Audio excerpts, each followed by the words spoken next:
Shalom. Firman Tuhan berkata, iman adalah dasar dari segala sesuatu yang kita harapkan dan bukti dari segala sesuatu yang tidak kita lihat. Lewat iman kita bisa memahami dan menikmati kasih Tuhan kepada kita, dan kita bisa mengalami bahwa Dia selalu baik dalam kehidupan kita.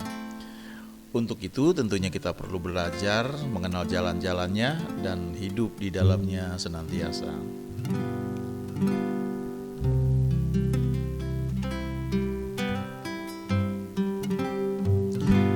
Ku yakin saat kau berfirman, ku menang saat kau bertindak. Hidupku hanya ditentukan oleh perkataanmu.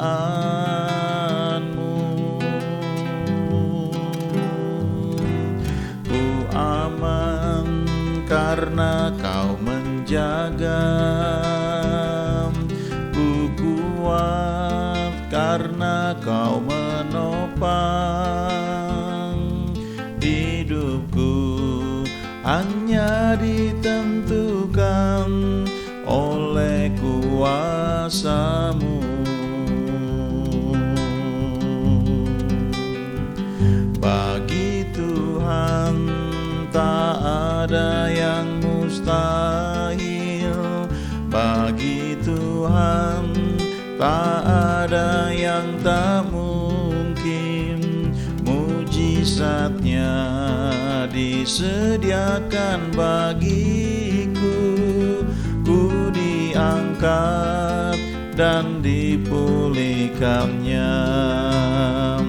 Bagi Tuhan tak ada yang mustahil, bagi Tuhan tak ada yang tak mungkin.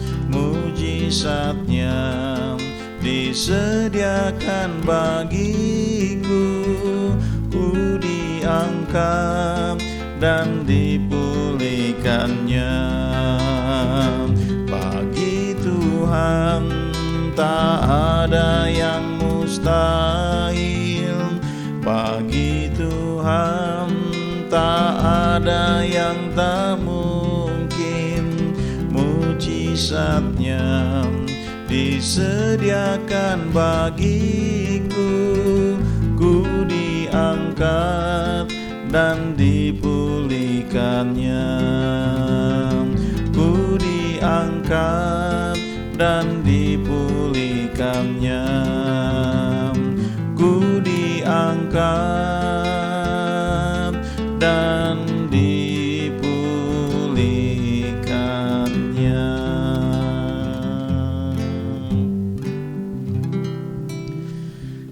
Lagu ini bagus ya, karena mendeklarasikan firman Tuhan, ya, menyatakan satu kebenaran yang dibuat menjadi lagu, sehingga kita bisa, ya, pikiran kita diisi dengan kebenaran firman Tuhan. Ya, aku yakin saat kau berfirman. Nah, ini firman yang spesifik ya. Tuhan berfirman kepada kita, kepada seseorang. Dalam bahasa aslinya itu dikenal sebagai rema ya. Hidupku hanya ditentukan oleh perkataanmu. Nah, tentunya bagian kita adalah bagaimana kita memperoleh ya, atau mendapatkan perkataan yang Tuhan tunjukkan kepada kita. Nah, kalau kita pegang itu, maka betul-betul bagi Tuhan gak ada yang mustahil. Tentunya juga bagi kita yang percaya kepada Dia. Iman itu menjadi sesuatu yang sangat penting sekali, karena Ibrani 11 ayat 1 berkata, iman adalah dasar dari segala sesuatu yang kita harapkan dan bukti dari segala sesuatu yang tidak kita lihat. Lewat iman itulah kita bisa mengalami kasih Tuhan ya.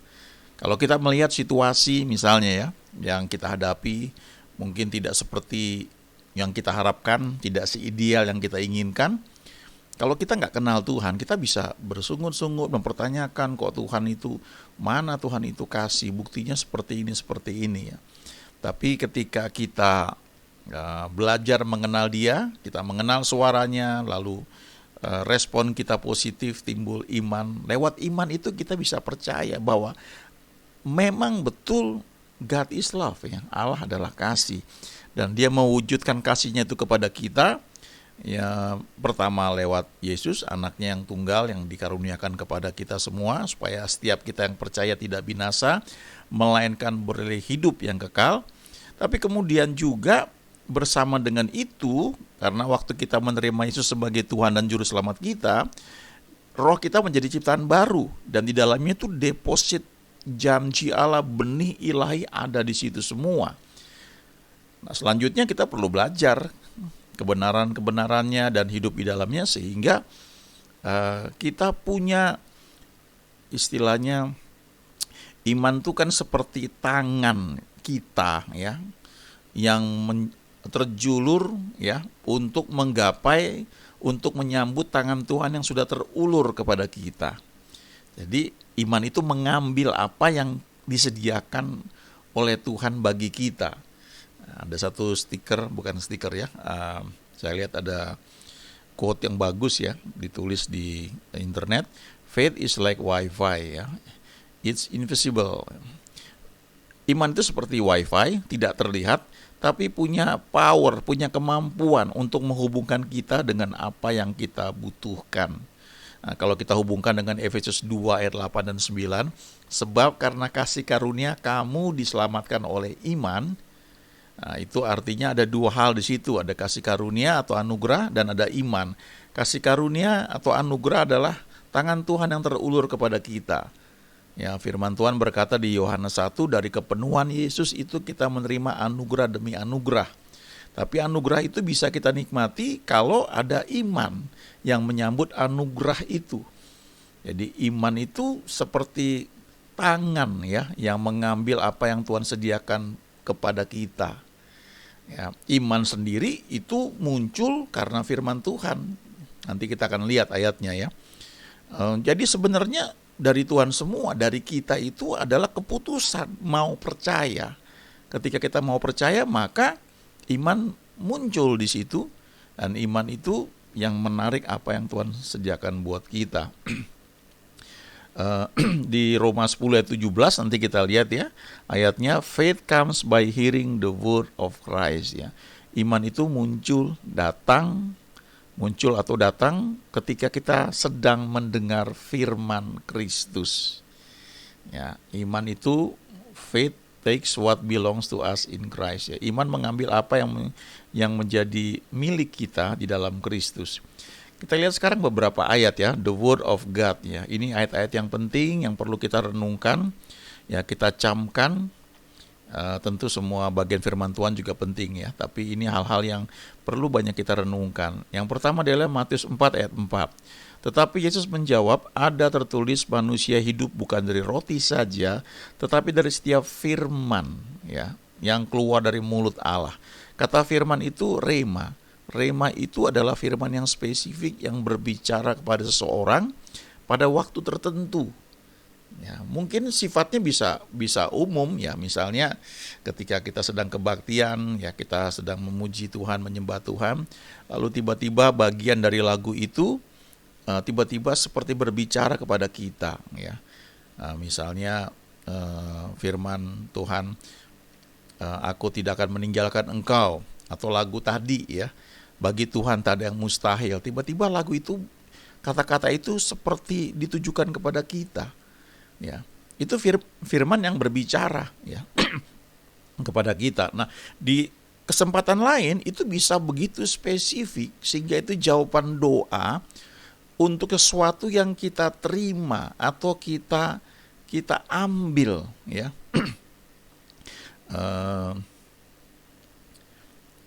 Saya ingat ada sekian tahun yang lalu ada orang yang ketika dia mau mendoakan seseorang yang sakit, ya, kena serangan stroke, maka orang ini, ya, hamba Tuhan ini, anak Tuhannya, dia berdoa dulu di rumah. Dan waktu dia berdoa, di dalam hatinya dia mendengar Tuhan berbicara, ya. Besok kalau engkau datang ketemu dengan orang itu yang sakit itu, katakan bahwa aku mengasihi dia dan aku mau menyembuhkan dia. Lalu anak Tuhan ini, ya hamba Tuhan ini datang, dan ketika dia ketemu dengan orang yang kena serangan stroke itu, hamba Tuhan ini berkata, Om, saya sudah berdoa kepada Tuhan, dan Tuhan berkata bahwa Tuhan mengasihi Om, dan Tuhan mau menyembuhkan Om. Ya, itu perkataan yang biasa. Tapi kali itu, si orang yang kena sakit ini, ya, dia seperti mendengar Tuhan berbicara. Dan kalimat itu membuat dia menangis terseduh-seduh kayak anak kecil. Ya, itu perkataan rema, ya, sangat luar biasa ya kalau itu perkataan datang dari Tuhan lalu kita sampaikan, itu seperti pedang yang tajam sekali ya, dan menghancurkan semua benteng di dalam jiwa seseorang yang membuat dia mungkin selama ini dingin, kaku, ya, menjadi pribadi yang keras atau apatis. Tapi lewat firman rema itu, tembok itu rubuh dan tiba-tiba dia cair hatinya, dia merasakan kasih Tuhan dan dia nggak bisa tahan untuk tidak menangis. Singkat cerita orang-orang ini disembuhkan ya. Tapi yang saya mau bilang adalah firman rema itu sesuatu yang seharusnya senantiasa kita dengar ya. Kalau kita makan roti tiap hari atau makan nasi setiap hari, maka seharusnya firman rema itu juga setiap hari kita dapatkan.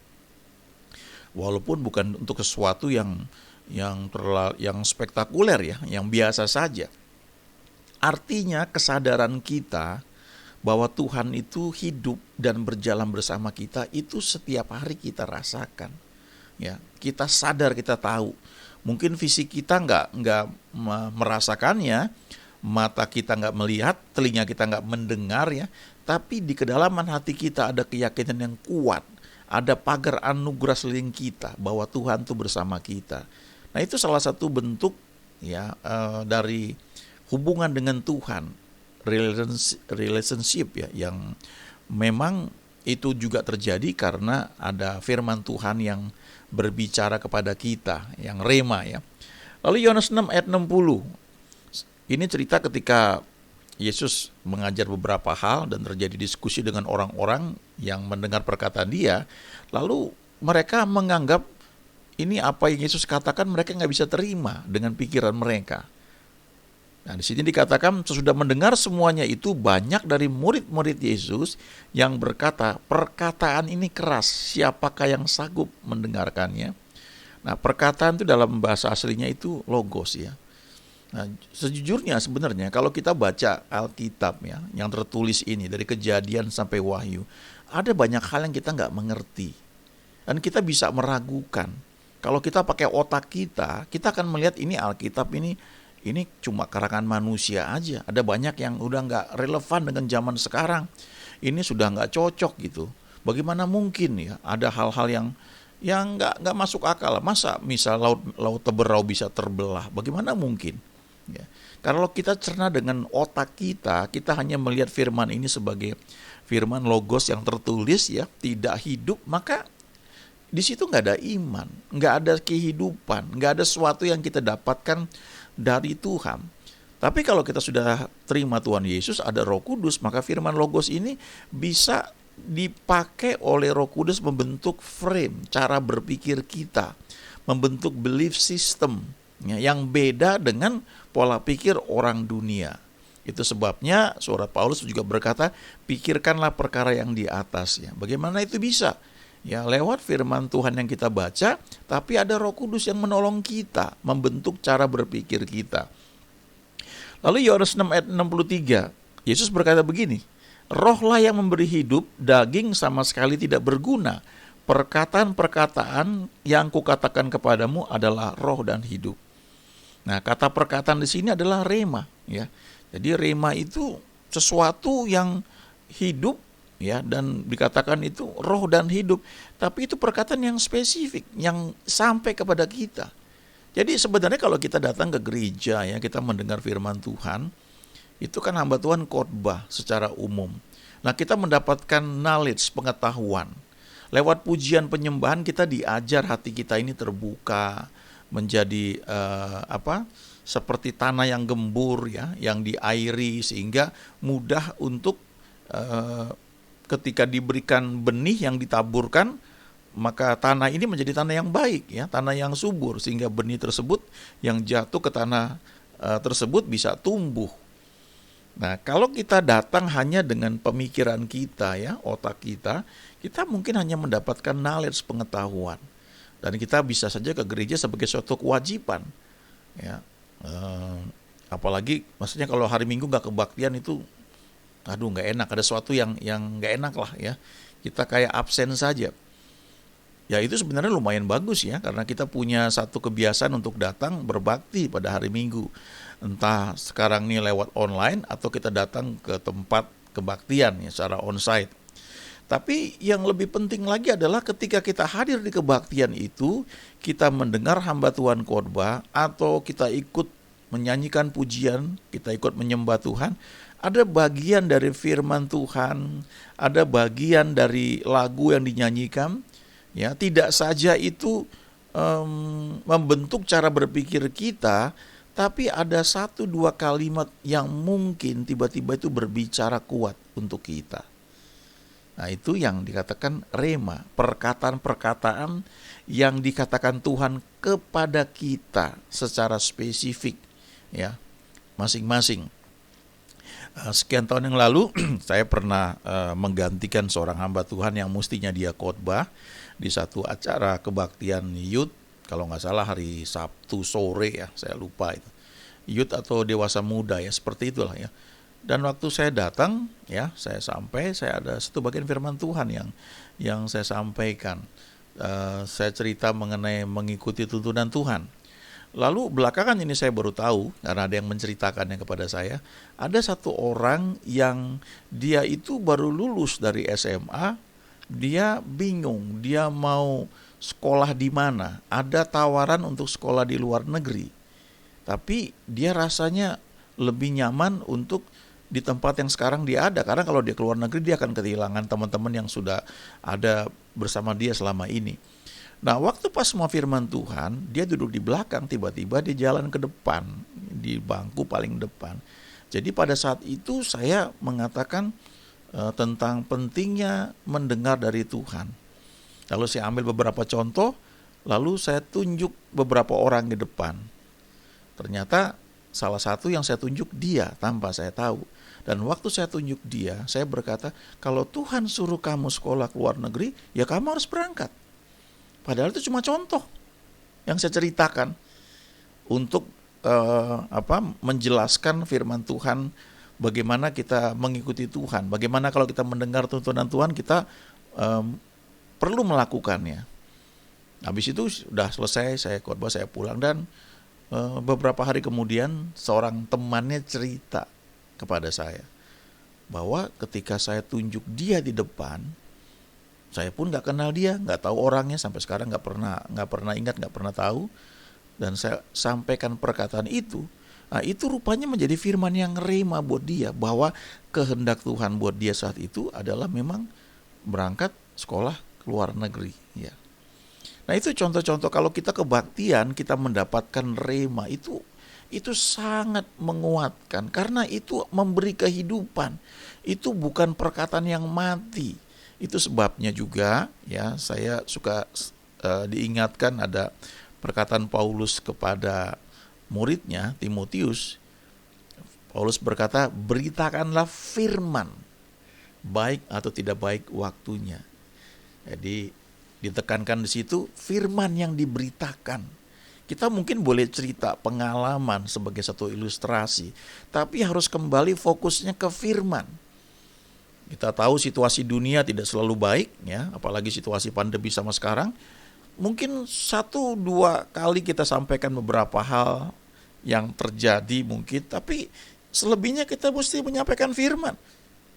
Kalau ada situasi pandemi misalnya, ada hal praktis yang memang kita bisa sampaikan, tapi kita harus kembalikan bahwa semua orang yang hadir itu mendengar firman, dan firman itu menghidupkan, memberi pengharapan, bukan memberi ketakutan, bukan memberi kekhawatiran, bukan membuat kita hidup dalam ketidakjelasan, tapi harus memberikan sesuatu yang membangkitkan kepercayaan kepada Tuhan, bahwa Tuhan yang kita sembah lebih besar, jauh lebih besar dari apapun yang terjadi di sekeliling kita atau yang sedang kita hadapi.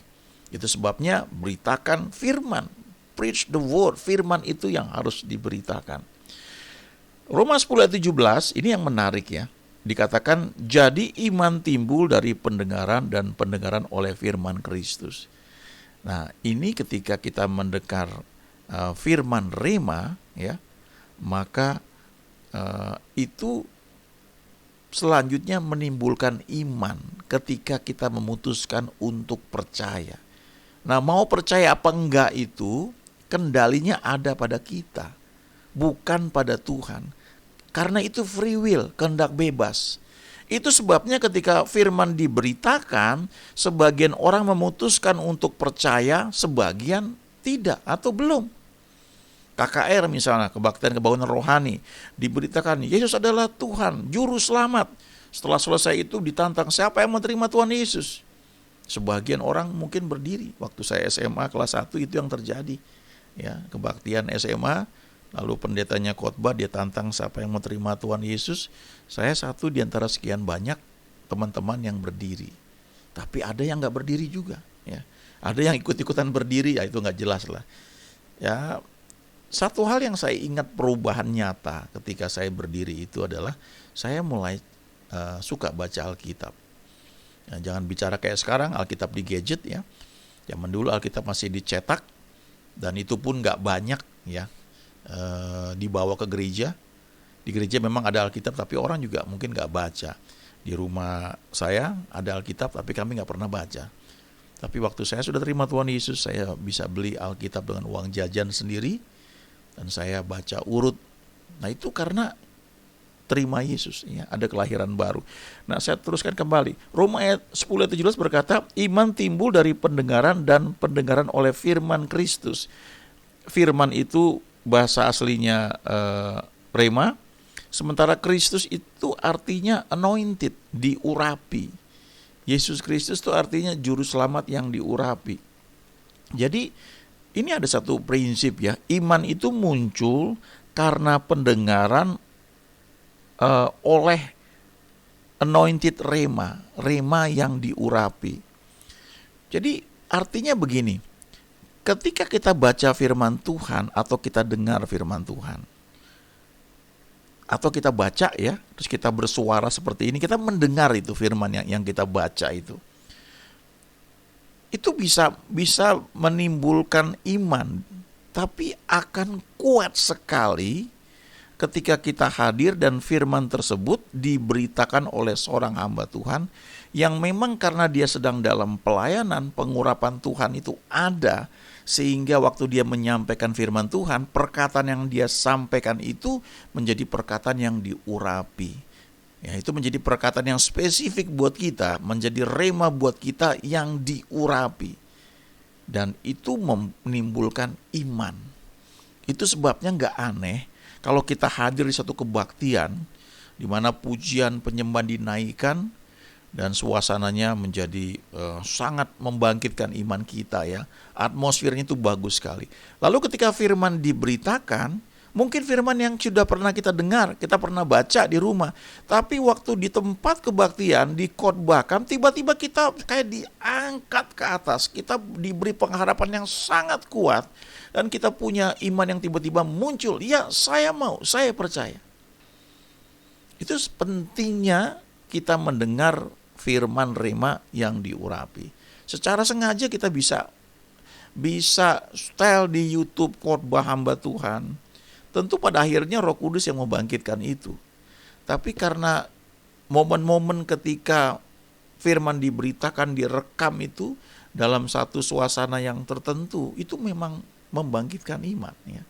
Sekian tahun yang lalu, ya saya sengaja suka hadir di kebaktian yang tiap minggu itu mengajarkan kesembuhan ilahi. Dan waktu saya hadir di situ, atmosfernya itu membuat saya tertular untuk lebih mudah percaya bahwa Tuhan itu Tuhan yang menyembuhkan, Tuhan yang mengasihi. Karena pada masa itu di gereja tempat saya berbakti hal ini kurang diajarkan. Jadi saya sengaja hadir di kebaktian yang memang firman-Nya mengenai kesembuhan. Dan orang-orang yang hadir itu diangkat imannya untuk percaya bahwa Tuhan itu adalah Tuhan yang menyembuhkan. Nah, kalau kita punya iman, ya iman itu bisa banyak sekali. Iman untuk kesembuhan itu menarik kesembuhan. Ya, iman untuk prosperity, kemakmuran, menarik kemakmuran. Ada iman untuk tahan dalam penderitaan, ya, karena itu bagian dari kehidupan Kristen, ya. Ketika kita melayani Tuhan, itu ada ujian, ada penderitaan, bukan sakit penyakit, ya, tapi aniaya, penderitaan karena mengikuti Yesus. Itu memang ada ayatnya. Nah, ada iman yang membuat kita bisa kuat menghadapi itu semua. Kalau kita dengar cerita-cerita gereja-gereja bawah tanah di Cina misalnya, bagaimana mereka dalam kesederhanaan, mereka punya Alkitab nggak lengkap, mereka bisa berbakti. Ya, banyak diantara pendeta-pendetanya tuh masuk penjara 5 tahun, 10 tahun, 15 tahun. Buat mereka biasa. Kok mereka bisa kuat, ya? Karena memang ada iman yang membuat mereka tuh kuat menghadapi hal itu. Di sisi lain ada juga iman untuk orang itu bisa kaya secara finansial dan tidak jatuh dalam dosa. Kalau kita nggak punya kemampuan itu, maka kekayaan itu bisa menjadi jerat buat kita, bukan membuat kita menjadi lebih baik, malah membuat kita jauh dari Tuhan, ya. Jadi memang ini banyak sekali kalau kita bicara soal iman. Ada yang namanya miracle money, ya, uang mujizat. Di Alkitab tuh banyak ceritanya. Waktu itu Yesus bertanya pada Simon, yang mesti bayar pajak tuh siapa? Lalu Simon bilang, ya rakyat, orang asing. Jadi harusnya bebas rakyatnya, dan ya kira-kira seperti itu, ya. Saya lupa persis, ya. Tapi poinnya yang saya sampaikan adalah Yesus menyuruh Simon itu pergi ke sungai mancing ikan. Lalu ikan pertama yang kamu tangkap, buka mulutnya, di dalamnya ada mata uang. Bayarkan itu buat pajak buat kamu dan saya. Nah, itu uang mujizat, ya. Uang itu ada karena Yesus memerintahkan pada Simon satu perintah khusus pada saat itu yang namanya rema. Spesifik buat Simon. Itu dia nggak perintahkan kepada yang lain. Kalau yang lain ikuti, nggak akan terjadi itu. Karena ini perintahnya buat Simon. Lalu Simon pergi ke sungai, dia lakukan bagian dia, dan memang betul, ya. Di kesempatan lain kita melihat misalnya di perkawinan di Kana, ya. Perkawinan di Kana waktu itu mereka kehabisan anggur. Nah, kalau mereka kehabisan anggur, mereka butuh uang untuk beli anggur yang baru. Mereka perlu mengeluarkan dana tambahan. Mungkin ada, mungkin juga waktu itu nggak ada, tapi yang jelas mereka perlu keuangan untuk membeli anggur yang baru. Karena anggur yang ada ternyata nggak cukup, gitu. Nah, yang menarik adalah Yesus diundang ke tempat tersebut, dan ibu Yesus berkata kepada para pelayan, apa yang dia perintahkan, lakukan itu. Lalu Yesus memerintahkan untuk mengisi tempayan-tempayan itu dengan air, ya. Ada kalau dibaca di Yohanes 2, ya. Nah, itu perintah Yesus, spesifik buat para pelayan. Dan waktu dilakukan, kemudian cedoklah itu, bawa kepada pemimpin pesta. Lalu air itu menjadi anggur. Memang itu tidak dalam bentuk uang, tapi nilainya itu berapa itu? Dan itu anggur yang baik, anggur yang manis. Nah, itu contoh miracle money. Ya, di kesempatan lain Yesus memberi makan 5.000 orang. Laki-laki plus perempuan dan anak-anak. Cuma 5 roti 2 ikan. Uang 200 dinar nggak cukup. Tapi dengan 5 roti 2 ikan didoakan, diberkati, dipecah-pecah dan menjadi berlipat kali ganda. Dan semua orang kenyang dan bahkan ada sisanya 12 bakul. Itu miracle money. Cuma sudah menjadi barang yang dibutuhkan. Ya, saya dengar beberapa kesaksian, ya, teman-teman yang melayani ketika mereka menyiapkan makanan untuk suatu acara kebaktian, diperkirakan untuk 100 orang, yang hadir bisa sampai 400, tapi entah bagaimana makanannya cukup, Pak, bahkan berlebih, ya. Nah, itu bentuk-bentuk miracle money, ya. Kemudian ada lagi mujizat untuk kesembuhan, ya. Ada bukunya itu, resep untuk sebuah mujizat. pada prinsipnya anything is possible for someone who has faith ya. Semua itu bisa menjadi mungkin bagi seorang yang memiliki iman ya. Itu sebabnya kita perlu belajar terus untuk mengikut Dia senantiasa. Ya, kita bisa lihat contoh di Lukas 5, tapi nanti kita bahas lebih detail. Tapi saya mau tekankan bahwa pada prinsipnya kita perlu ikut Dia senantiasa. Kita membangun hubungan dengan Dia, dengan Tuhan kita, sehingga dari setiap firman logos yang kita baca, yang kita dengar, karena kita membangun hubungan dengan Tuhan, Roh Kudus akan mengajari kita, mengubah cara berpikir kita, dan kemudian pada waktu-waktu tertentu Dia akan membuat firman yang kita baca, kita dengar itu menjadi rema, bahkan rema yang diurapi, yang menimbulkan iman, dan dengan iman itu kita bisa mengambil, menerima apa yang Tuhan sediakan bagi setiap orang percaya. God is good all the time. Amin.